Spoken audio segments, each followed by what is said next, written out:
भाषणाचे 3 टप्पे करायला विसरू नका.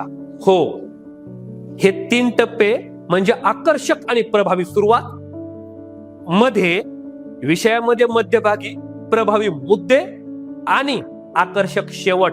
या 3 टप्प्यात काय काय करायचंय याचं चिंतन करा, याचं मनन करा आणि मग तुमचं भाषण सरावानंतर पब्लिक मध्ये करा. सराव भरपूर करा आणि घरी सराव जमत नसेल ना, काळजी करू नका. स्क्रिप्ट आम्हीच बनवून देतो, भाषणाची तयारी आम्हीच करून देतो आणि तुमचा योग्य त्या पद्धतीनं सरावही करून घेतो आमच्या 3 दिवसाच्या निवासी भाषण कला प्रशिक्षणात. निवासी भाषण कला प्रशिक्षणाची बुकिंग करा आणि तुमच्या वक्तृत्वातही बदल करा. राजकारणात अथवा समाजकारणात उठून दिसायचं असेल, पुढे यायचं असेल तर आमचं 3 दिवसाचं प्रशिक्षण तुमच्यासाठी महत्वाचं आहे. आणि म्हणून दिलेल्या नंबरवर संपर्क साधा आणि भाषण कला प्रशिक्षणाची बुकिंग करा. धन्यवाद.